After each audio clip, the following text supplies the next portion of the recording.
Yeah. Here we are then, back on the quay, out on the quayside here, the foredeck of Red Sands Radio, and it's carnival time. Well, very soon carnival time. We're looking at August this year, quite early August, and to talk us through some of the intricacies of running a carnival is Jane Naper. No, Napper, I do beg your pardon, Jane. Nice to see you. Good afternoon. Hi there. Thanks for coming in. Firstly, you've been sort of self-motivated in grabbing hold of the carnival, which has been in jeopardy for some time now, with both hands this year. Yes, I was in the carnival last year and I knelt in the wet, dangling my bucket over the side of the carnival float, and one of the things that really made me motivated was seeing about 3 young dads looking out the window, holding new babies, and I thought, that's the generation that we need to save the carnival for. So I got myself involved and worked really hard this year with other friends, alongside the hard-working committee. We've got a Whitstable Carnival. It's the 113th Whitstable Carnival, some years, but not only does that happen, but all the other carnivals, we have to do something for that as well, don't we? Yes, in fact, I've only really come to understand this as I've got involved, that although my interest was more to do with Whitstable Carnival, there are 12 other carnivals that our committee have to take the carnival queens and princesses to. We have to have drivers to drive the floats. We have to arrange for them to get there with chaperones, and the girls have to meet dignitaries, and they have to entertain the people in the other towns that they go to. So there's an awful lot to do. And these are youngsters, aren't they? Oh, yes. In fact, we raised the age a bit this year because Right. Some people said they were getting too young, but it's quite difficult because the girls are often involved with A-levels and things like that at the time that But they need. you were saying earlier, they do something like 12-hour days. Yes, they do. And some of the days are very long, and the girls absolutely love it. They really get so much out of it. It helps their self-esteem and their self-confidence, and they have to make speeches and all sorts of different things. So it's a real personality strengthener for the girls that get involved in the carnival. And they're really ambassadors for the town, aren't Yes, very much so. They have to meet dignitaries, as I said, and they have to make speeches, and they have to sit nicely and speak nicely and present themselves well.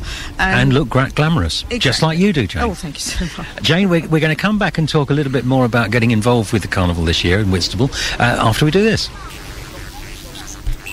And we're going back out onto the deck. Hello, Bob. The foredeck of Red Sands Radio is slightly overcast, a little blue sky and a hazy sunshine now. They threaten some showers, James, don't they? They do, yeah. They do. Away. Anyway, I'm a bit of a shower, but Jane is certainly not. Jane Naper here, or Napper from Whitstable Carnival. The carnival itself, Whitstable Carnival, is it 7th of August this year? It is. It will be the 7th of August. An important thing that I want you all to hear clearly is that it starts at 5 p.m. this year for the first time. One of the reasons we asked for it to start earlier was so that we can keep people in the town rather than go home and then come back for the carnival. We're hoping to keep them in the town so that they stay going to the businesses and the cafes and restaurants waiting for the carnival procession to come through. So it starts at 5 o'clock in Pier Avenue. You've had a lot of support locally, and I know one of the things that you won't admit to, and I think it's a very commendable effort, you've trawled from the top end of Tankerton Road right the way to the bottom of Borstal Hill and visited every business. Yes, we have. We've literally gone in every business that's been open or has been willing to let us chat to them, talking to them about what they can do to get something from the carnival, because I believe the carnival is there for Whitstable people.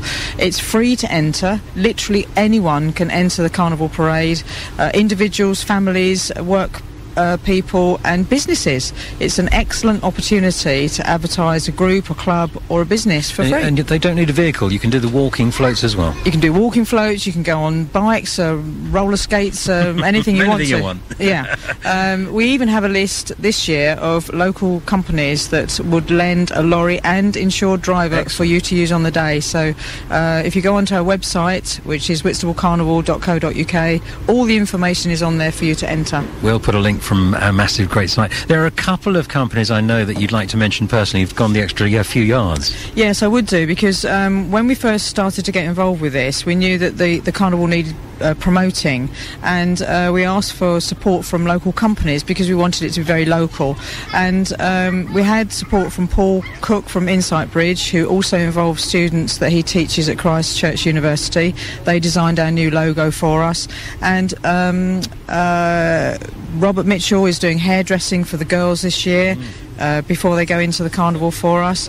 We had Tim Stubbings, who's given a free photo shoot for Miss Whitstable, and a guy called Montgomery who's did the website for us. So we've got a free website that's been set up for us as well. Excellent. It's a lovely opportunity for young blood to get into this and get a focus for the town and sort of take the mantle up from the older generation too. Yes, absolutely, because it's 113 years old. It's a lovely old-fashioned, naive and simple kind of procession that's just really for fun.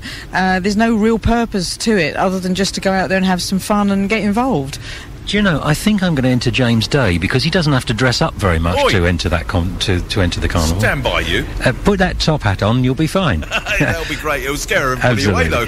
Anyway, let me thank Jane for coming in. Jane Napper from Whitstable Carnival. We'll put a link on our site for you, and perhaps you'll do the same for us, and we'll get some business between us. Of course, that's what it's all about. Thank you very much indeed for being with us. Thank you very much, Bob. Thank you, Jane.